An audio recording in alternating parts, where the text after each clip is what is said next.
Bom dia, a paz do Senhor. Eu quero estar transmitindo uma aula agora do curso. Eu dei uma modificada no nome porque realmente Deus é o nosso abrigo forte no meio da tempestade. Então, eu vou colocar esse nome no curso. Já tem algumas aulas gravadas. Vou estar editando elas para passar para vocês. Amém? Vamos estar orando. Senhor Deus Todo-Poderoso, eu quero estar te agradecendo por este momento, por esta aula. Que o Senhor possa estar usando a minha vida para a honra e glória do teu santo nome, Jesus. Eu quero estar te agradecendo, Deus, por estar neste lugar, nesta praça, este sol maravilhoso que o Senhor nos concedeu. Obrigada até pelo vento que sopra. Obrigada pelos pássaros que cantam. Eu te agradeço, amado Deus, por tudo. Abençoa cada pessoa que por ver essa aula, ajuda, orienta. Em nome de Jesus é que eu te peço, Senhor, amém. Graças a Deus. Glória a Deus. Então, eu estou aqui na praça, hoje não tem muitas pessoas, por causa, acho que, do vento, mas está tão gostoso o sol que não dá nem vontade de ir para casa, né? Amém. Então, vamos estar falando das chuvas. Eu tenho falado muito das chuvas, né, no nosso curso, antes da tempestade, porque as chuvas sempre foram sinônimo de bênção, tanto a chuva serôdia como a chuva temporã.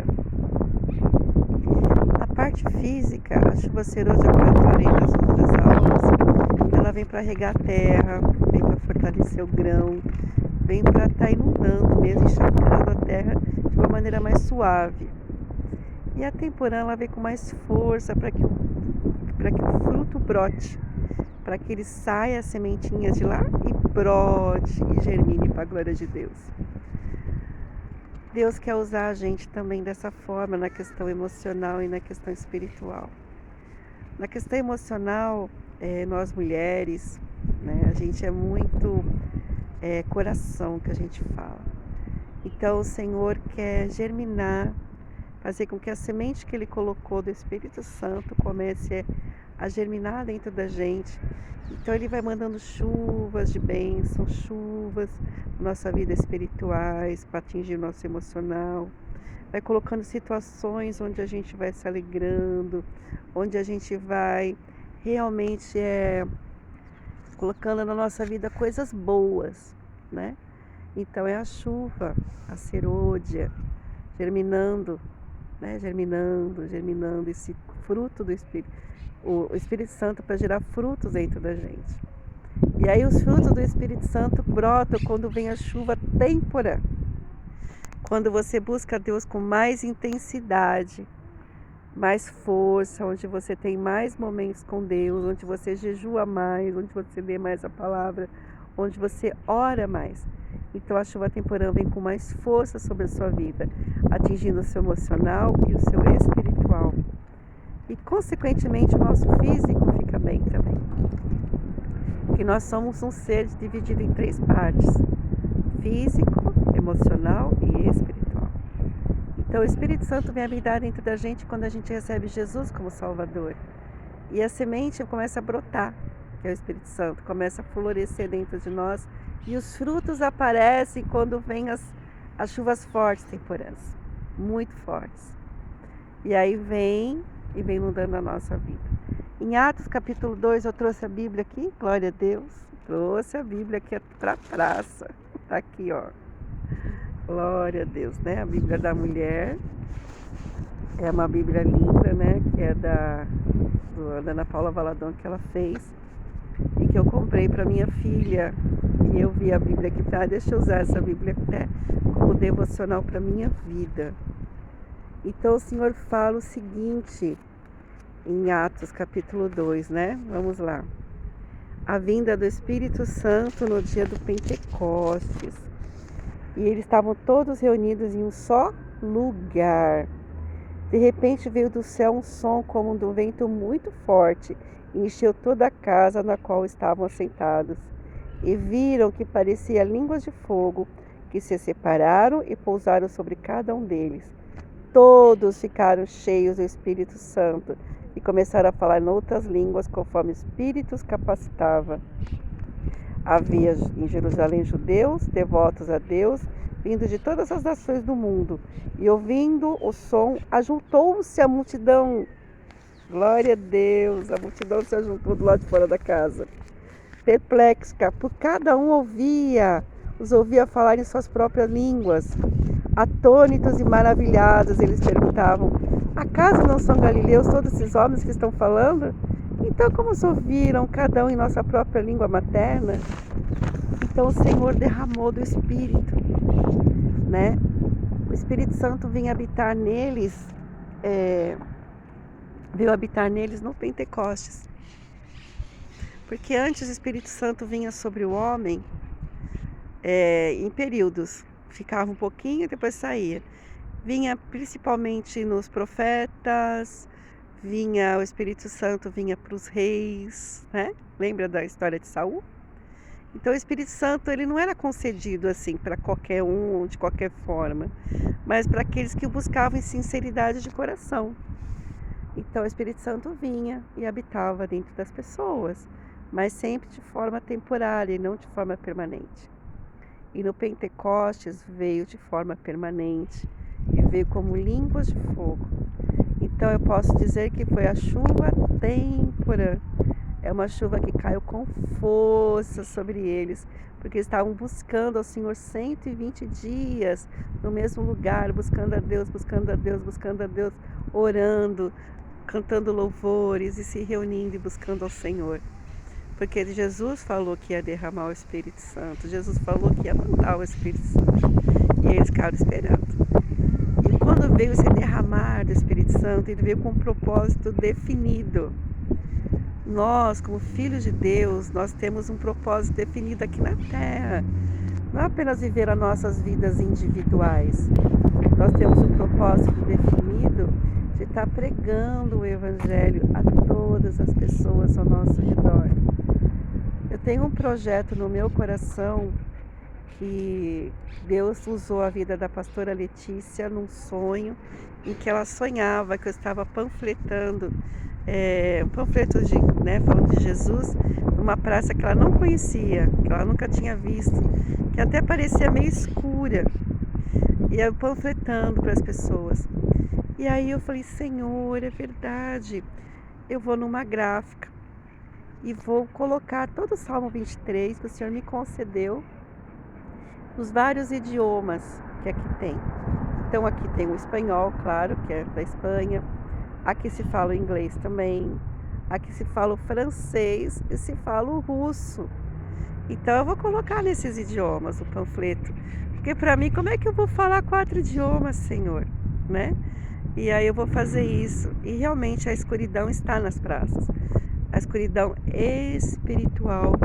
Eu vejo pessoas tristes, sentadas. Agora passou aqui, eu vou até falar de Jesus com uma senhora que sentou ali no banquinho. Vou tentar, né? Dar uma pulseirinha, falar do amor de Deus. Mas dar esse panfleto junto com a pulseirinha, a pessoa vai poder ler em casa e poder fazer oração. Antigamente os folhetos vinham com a oração feita, para as pessoas até escrever sim ou não se ela fez oração. E caso ela queira mais informações, tem até o endereço que a pessoa tinha o endereço, né, que a pessoa podia escrever antigamente para receber estudos bíblicos. Meu marido mandou e eu também. Sem saber nem que ele ia ser meu marido, ele tinha feito isso. Ele leu um folheto na rua, quando ele passou, pegou o folheto, fez a oração, recebeu Jesus como Salvador e escreveu para esse lugar, e eles mandaram materiais para ele de discipulado. E eu fiz a mesma coisa. Então, o Senhor usa. Então eu falei: Deus, se essa é a estratégia, eu vou. Né? Afinal, eu não consigo falar em diversas línguas, eu só consigo falar um pouquinho de espanhol e um pouquinho de inglês. Né? Eu sei falar um pouquinho de francês porque eu aprendi na escola, mas são palavrinhas apenas, né? Je t'aime, qu'est-ce que c'est, como ça va. Então são palavras pequenas. Eu não, né? Em inglês também, what's your name, my name is Vânia. E também em espanhol, como estás? Mi nombre es Vânia. Então, é pouquinha coisa, eu não sei falar fluente nessas línguas. E para você evangelizar, você tem que falar fluente, né? Glória a Deus. Então Deus mandou essa chuva, né, para o pessoal em Pentecostes com um objetivo claro. E eles ficaram tão felizes, o emocional deles explodiu, que eles não conseguiam conter aquilo. Eles começaram a falar nas línguas de todas as nações que estavam ali presentes naquela festa de Pentecostes. E aí eles começaram a falar. E foi tão forte o barulho que as pessoas começaram a se aproximar da casa, ouvindo a sua própria língua, ouvindo eles falar das maravilhas de Deus na sua própria língua dentro da casa já. Então não foi uma coisa quieta, silenciosa.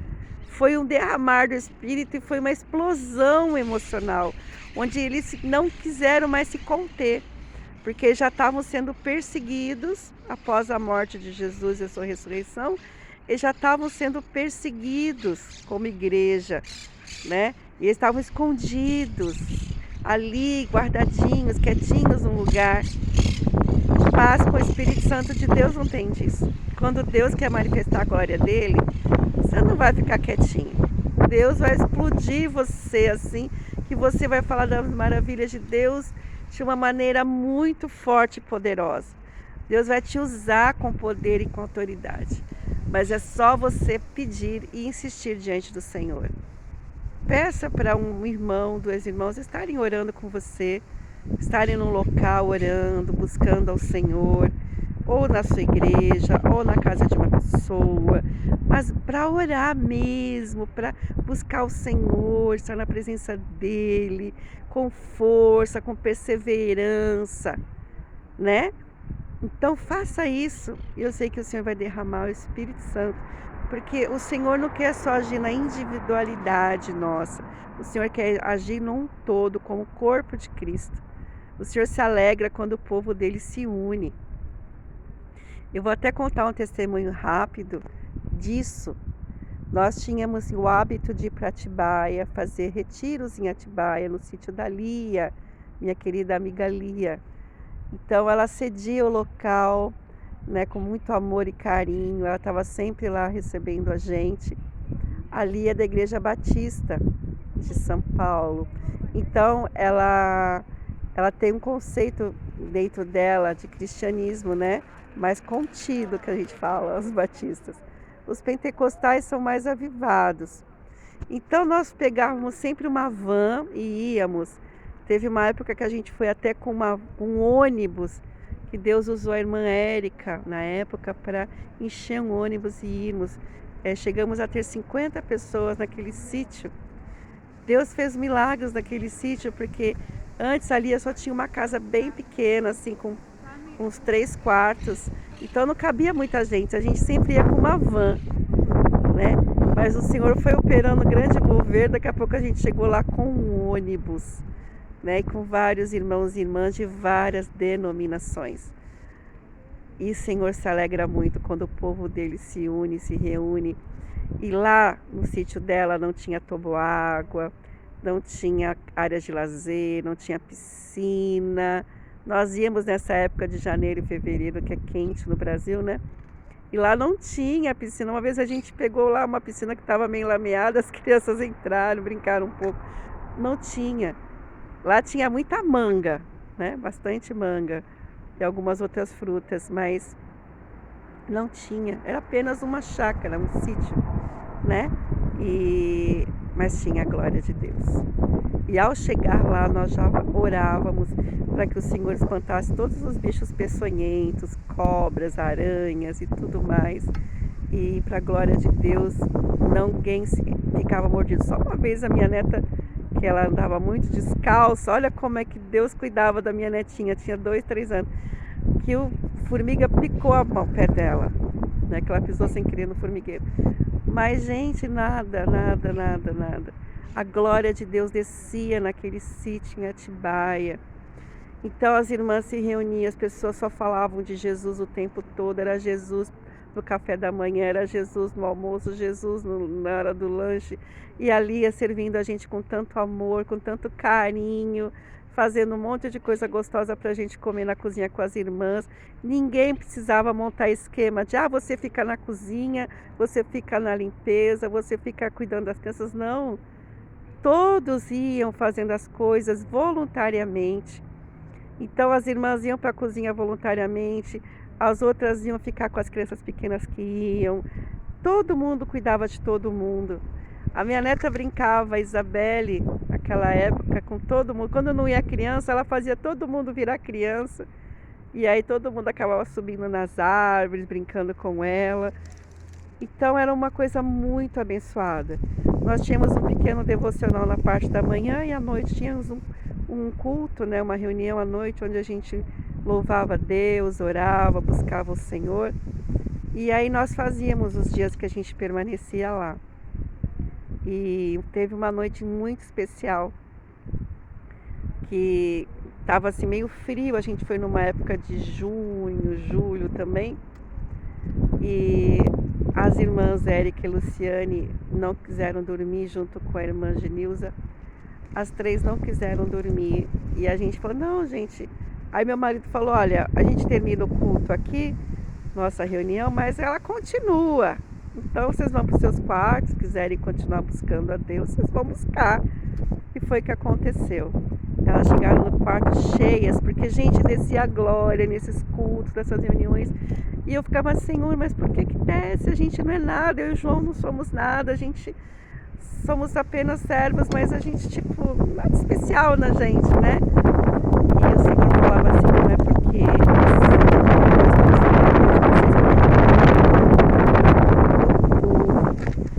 então, quando Deus ajuntava o povo dele naquele lugar, a glória de Deus descia de uma maneira poderosa, descia.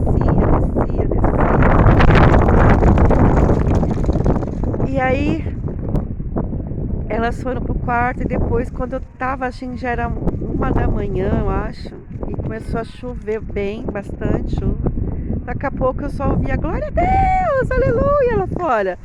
Senhor, eu te louvo, e cantando e louvando, falando em línguas. Eu falei, meu Deus, o que está acontecendo? Porque os quartos não eram muito próximos, eram um pouquinho mais distantes. E aí, o que está acontecendo bem? Elas estão cantando, mas está chovendo. O que elas estão fazendo lá fora, nessa chuva, nesse frio, nesse escuro? Porque lá não era muito iluminado. E elas louvando, glorificando. Aí no dia seguinte, no café, nós soubemos que elas ficaram tão empolgadas, tão assim, cheias da glória de Deus, da graça de Deus, que elas foram para fora, né? E elas foram para a chuva, louvar a Deus com aquele frio. E aí elas falaram que o casaco delas não se molhou, nem o cabelo delas. Nada molhou, nada. Elas ficaram secas, tanto o cabelo como o casaco. E aí a Genilza na época tinha até feito assim uma escova, né, com aquela chapinha. E ela falou assim, nossa, eu não quis nem saber da minha chapinha. Eu fui lá pra fora e comecei a glorificar o Senhor, porque a gente não conseguia se conter dentro do quarto. Então é isso que Deus quer fazer nas nossas vidas. Eu gostaria de repetir essas experiências com os irmãos, porque é uma coisa mais linda você reunir o teu povo de Deus de vários lugares, de várias denominações. Eu louvo a Deus pela vida do pastor Sérgio, que reúne no conselho de pastores, reúne tantos pastores de várias denominações, porque é assim que Deus ordena a bênção. É assim que Deus faz. É assim que os milagres acontecem. E eu creio que Deus vai usar isso, porque o Senhor prometeu que nos últimos dias derramarei meu espírito sobre toda a carne, como está em Joel. Eu vou estar lendo em Joel aqui também, eu deixei marcado. Glória a Deus. Vamos lá, Joel, tá aqui marcadinho. Joel, você não fugiu de mim. Tá aqui marcadinho, glória a Deus. Joel capítulo 2, né? Quase no último, aqui, no último versículo. Vamos lá. Glória a Deus. E aqui o Senhor fala em Joel o seguinte, né? Aqui. Glória a Deus, eu vou achar. Ai, Senhor, eu não marquei, tá aqui. Glória a Deus. Então vocês saberão que que eu estou no meio de Israel. Eu sou o Senhor seu Deus e não há nenhum outro. Nunca mais o meu povo será humilhado. E depois ele fala aqui no final, e no versículo 28, e depois disso derramarei o meu espírito sobre todos os povos. Os seus filhos e as suas filhas profetizarão. Os velhos terão sonhos e os jovens terão visões.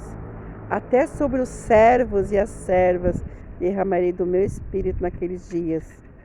E aí depois o Senhor fala, né, das maravilhas no céu, na terra. E todo aquele que me invocar o nome do Senhor será salvo. Pois conforme prometeu o Senhor no monte de Sião, em Jerusalém, haverá livramento para os sobreviventes, para aqueles a quem o Senhor chamar. Glória a Deus. Então essa promessa já estava em Joel, derramar de Pentecostes. Já estava em Joel. E tudo isso sempre com uma finalidade, para que o reino de Deus se expanda, para que mais pessoas conheçam a Jesus, mais pessoas conheçam desse amor de Deus profundo pela gente. Deus nos ama de tal maneira e quer que todo mundo conheça. Que todo mundo conheça o sacrifício de Jesus Cristo na cruz por cada um. Deus quer usar a sua vida. Deus quer promover bênçãos através da sua vida. Porque nós temos que entender, como cristãos, é que nós no Brasil estamos acostumados com o cristianismo. Então o cristianismo no Brasil é tão forte, que a gente acha uma coisa mais natural. Eu moro lá no centro de São Vicente, eu passo pelas lojas, tem loja tocando louvores. Olha que coisa mais linda. Tem lojas escutando louvores, tocando louvores dentro da loja. Então, a gente já é natural. Eu falo que o Brasil é que nem o povo de Deus caminhando no deserto, porque por causa das coisas que estão acontecendo na nossa nação, o povo de Deus caminhando no deserto e o Senhor mandando maná do céu, mandando as cordonizes para alimentar a gente, colocando a nuvem para proteger do sol, a coluna de fogo. Então a gente já está acostumado com as maravilhas de Deus. E o povo de Israel se acostumou naquela época. E aí, em vez de dar glória a Deus, não dava mais glória a Deus, porque se acostumou com as bênçãos. Eu estando aqui na Espanha, eu vejo a realidade daqui. Eu moro numa cidade onde tem no máximo 10 igrejas, se tiver 10. Se tiver 10 é muito. Imagina, uma cidade com 200 mil habitantes ter 10 igrejas. É muito pouca igreja para tanta gente. E aqui também você não ouve as pessoas tocando louvores. Há um silêncio assim até perturbador, que eu falo. Que eu moro numa cidade, São Vicente, onde há um barulho constante. Então é como se houvesse vida. É a vida explodindo. É a vida constante. É barulho disso, barulho daquilo, é barulho daquilo outro, é música. É a vida. Aqui não, aqui é um silêncio constante. Onde o silêncio, eu estou aqui há mais de 30 dias, o silêncio é constante. Você não pode nem tocar músicas mais altas e abrir tua janela, que os vizinhos chamam a polícia. Em qualquer horário que for, né? Então não há um hábito de tocar música, de tocar louvores. Até aqui na praça, eu estou aqui na praça, o máximo que as pessoas estão falando é no celular. Não toca música na praça, não tem música. É como se não houvesse vida. Não toca música nos restaurantes, não toca música em lugar nenhum. É como se não houvesse vida. É como se a vida fosse retirada daqui. Então, quem dá a vida é Deus. Quem ordena a bênção é Deus. Uma nação sem Deus é uma nação entristecida, é uma nação deprimida, é uma nação onde todos os valores cristãos caem por terra. A Espanha até se denomina cristã, porque até no domingo eles respeitam e não abrem nenhum tipo de comércio, né? Os mais devotos, os mais cristãos mesmo. Os chineses não, os chineses abrem. Mas não se abre comércio, nem supermercado, no máximo uma farmácia, e olhe lá, não abre. Os comércios que abrem são de pessoas que não são cristãs. Então, só que a questão é essa, é a religiosidade apenas. porque a vida de Deus saiu. Então não há vida, não há alegria do Espírito Santo aqui, não há aquela alegria que fica abundando o tempo todo. E a gente no Brasil sente essa alegria no ar. Por isso que quando as pessoas vão de lá, os estrangeiros vão para o Brasil, eles se sentem tão felizes. Agora eu entendo, por causa do que eles ficam tão alegres quando chegam no Brasil, porque a vida no Brasil transborda. Essa vida, ela, sabe, flui, mas é por causa da presença de Deus no Brasil. A presença de Deus no Brasil é muito forte. Mesmo com tudo que acontece, com a nossa bagunça espiritual que a gente tem, que a gente vê, com os escândalos, ainda há uma grande presença no Brasil. E os estrangeiros, ao pisar na nossa nação, eles ficam felizes, querem até morar, não querem até mais sair do Brasil. Mas não é por causa do Brasil, é por causa da presença de Deus na nossa nação. Porque o povo de Deus ora, porque o povo de Deus dobra o joelho no Brasil, porque o povo de Deus busca ao Senhor, porque tem uma igreja em cada esquina. Eu passei aqui perto da casa da minha filha, fiquei muito triste com uma igreja que fechou as portas. Igreja evangélica está lá na porta, mas está fechada. Aí, uns 40 minutos andando daqui até o centro, eu vi uma outra igreja pentecostal, com uma fachada bem triste também. Eu bati a foto para ir no culto, e o culto aqui é só os domingos de manhã. Às vezes tem algum culto ou outro durante a semana, mas é à noite, e à noite está muito frio. Então não há uma alegria aqui. Você vê a fisionomia das pessoas todas entristecidas. Você não vê pessoas sorrindo. Não vê pessoas sorrindo. Eu encontrei uma brasileira no supermercado, e eu falando sobre certo alimento, aí ela conversou conosco, aí pela primeira vez eu vi um sorriso. Ai, claro, brasileira, né? Um sorriso no rosto. E eu falei, Deus te abençoe. E ela saiu, Deus te abençoe também. Então, gente, até o Deus te abençoe, eu falo. Deus te bendiga, God bless you, eu falo. Então, realmente, é complicado a Europa todinha. E nós precisamos orar para que o Espírito Santo seja derramado conforme Joel. E eu vou terminar com a última meditação em Atos que eu marquei aqui. Atos 8. Desculpa tremer o celular, porque como eu estou na rua, né? E quis vir pegar esse sol maravilhoso. E aí eu falei assim, não, eu vou dar aula aqui na rua com esse sol maravilhoso, porque ele está muito incrível, né? Em Atos 8:1 fala assim, e Saulo estava ali consentindo na morte de Estevão. E naquela ocasião desencadeou-se grande perseguição contra a igreja em Jerusalém. E todos, exceto os apóstolos, foram dispersos pelas regiões da Judéia e da Samaria. Então as pessoas foram dispersas e pregavam, no versículo 4, os que haviam sido dispersos pregavam a palavra por onde quer que fossem. Então eles foram pregando com sinais e prodígios. Se você ler depois o capítulo 8 todo, fala que eles foram pregando e os sinais os acompanharam. Aí eu fico pensando, será que vai ter que acontecer uma grande perseguição na nossa nação para que a gente possa ser disperso para todas as nações e levar a palavra para todas as nações? Será que é dessa forma que o Senhor vai espalhar o Evangelho, vai espalhar a glória dele, para que todas as nações ouçam esse amor que a gente tem por Deus, essa vontade de falar de Jesus para todos os lugares que Deus colocou no nosso coração? Que Deus te abençoe com essa palavra, que essa aula tenha sido uma bênção para você. Desculpe a tremedeira, né, do telefone, mas que o Senhor use a sua vida com poder e autoridade em nome de Jesus. E se você quer pregar em todas as nações, venha para a Espanha, porque a Espanha aqui tem várias nações dentro dela, principalmente nas cidades do Mediterrâneo, né, que fica aqui na costa mediterrânea. Então você vai pegar gente de tudo que é nação, sem precisar ir para a nação da pessoa específica.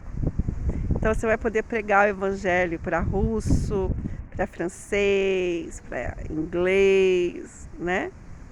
E aí você realmente poder ser abençoado e levar Jesus para esse povo. Que Deus te abençoe. Ore por mim, ore por esse projeto de evangelismo.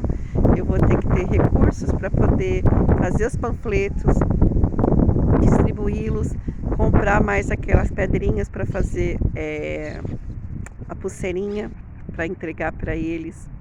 E aqui a gráfica é 40 minutos andando, é longe.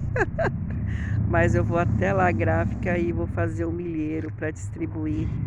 E eu vou estar distribuindo na mão da pessoa e conversar com quem Deus me orientar, né? Porque cada país tem as suas regras, eu nem sei as regras daqui. Mas eu vou estar distribuindo com amor, como se eu estivesse dando um presente, não apenas um panfleto. Amém? Que Deus te abençoe. Ore pela minha casa, pela minha família, porque uma tempestade grande veio sobre a nossa vida, na questão familiar. E nós precisamos estar abrigados no Senhor, não somente eu, mas toda a minha casa. Um beijo no coração, Deus abençoe e até a próxima aula. Espero encontrar vocês no Google Meet, em nome de Jesus.